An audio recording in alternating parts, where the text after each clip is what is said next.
Tubuh anak laki-laki berusia 10 tahun meringkuk dan terpelintir menjadi bola. Berjalan masuk untuk menemukan. Anak laki-laki itu terjebak di dalam sumur yang ditinggalkan sedalam 10 meter. Hanya beberapa saat sebelum, sang ibu memanggil kedua anaknya pulang untuk makan malam. Ia tidak menyangka hanya akan melihat adiknya. Saat itulah petugas pemadam kebakaran dipanggil. Tetapi pada saat yang sama, sebuah foto lama menarik perhatian semua orang. Yang asli, di belakang rumah, telah ada sumur yang ditinggalkan. Tetapi tidak peduli seberapa banyak petugas pemadam kebakaran berteriak, mereka tidak bisa mendapatkan respons apapun. Dengan maksud untuk mencoba, petugas pemadam kebakaran menurunkan kamera. Akhirnya, pada kedalaman 13 meter, mereka menemukan anak laki-laki itu meringkuk bersama. Dia terjebak, lengan jauh di depan, dada berkontraksi, bernapas dengan lemah. Mengetahui bahwa putranya masih hidup, sang ibu sudah menangis seperti orang yang menangis terseduh-seduh. Para petugas pemadam kebakaran tidak berani menunda-nunda. Segera, anjungan pengeboran 20 meter didatangkan, bersiap untuk menggali terowongan paralel di sekitar sumur yang hancur. Para petugas pemadam kebakaran turun, memotong sumur yang ditinggalkan dari samping, untuk mengeluarkan anak itu. Tetapi tepat saat terowongan itu digali, hujan badai yang tiba-tiba mematahkan irama aslinya.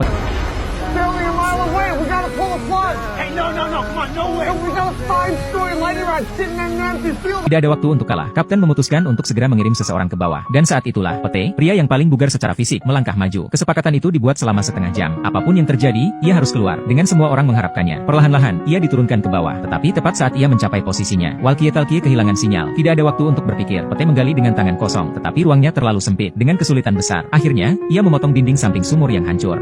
Pete meregangkan kepalanya dengan sukacita, tetapi tidak ada tanda-tanda anak itu sama sekali. Dan tepat ketika ia bertanya-tanya, ia terkejut menemukan bahwa anak laki-laki itu berada di bawah sana. Ternyata seiring berjalannya waktu, tubuh anak laki-laki itu tergelincir, dan pada saat ini, kaki anak laki-laki itu menyentuh air tanah. Sulit bagi Pete untuk meraih tangan anak itu, tetapi tepat saat ia akan berhenti. Setengah jam baru saja berlalu, kapten yang tidak sadar memerintahkan tim untuk menarik tali. Tarikan yang tiba-tiba terus menarik Pete.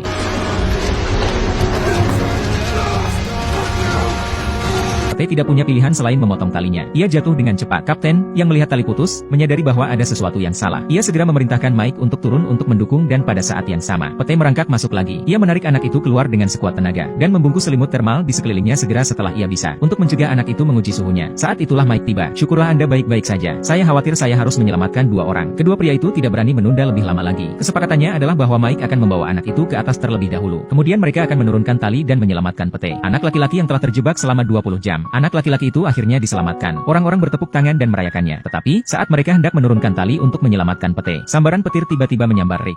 Dampak besar mengubur terowongan secara langsung. Bereaksi, Ning bergegas maju, mencoba menggali lubang dengan tangannya, tetapi tidak berhasil. Hujan membasahi pipinya. Rick sekarang rusak, dan dengan hujan yang begitu deras, tidak mungkin menjatuhkan yang lain. Berapa lama Pete bisa bertahan hidup di bawah sana? 9 meter tanah basah di atasnya. Penyelamatan terhenti. Di bawah sisi lain terowongan, Pete perlahan-lahan bangun. Berkat struktur khusus di bawah sana, dia secara ajaib selamat, tetapi tidak peduli seberapa banyak ia meminta bantuan. Tidak ada sinyal di radio. Pikiran memiliki anak laki-laki dengan cerebral palsy yang harus dirawat. Putus asa, ia memperbarui harapannya. Masih bertekad, ia melompat ke dalam air bawah tanah, tetapi oksigen telah habis. Menarik napas dalam-dalam, meraba-raba dengan rute yang ia ingat sebelumnya, tetapi ia perlahan-lahan kehilangan kesadaran. Momen kebenaran, ingatan tentang putranya melintas kembali ke dalam pikirannya. Sebagai seorang ayah, ia berenang dengan kekuatan lagi. Akhirnya, ia muncul dari kolam, 1000 mil jauhnya dari terowongan, menghirup udara dengan rakus. Sementara orang-orang di sisi terowongan ini masih dengan cemas menyusun rencana penyelamatan. Suara yang tidak asing terdengar dari belakang. Itu adalah Pete.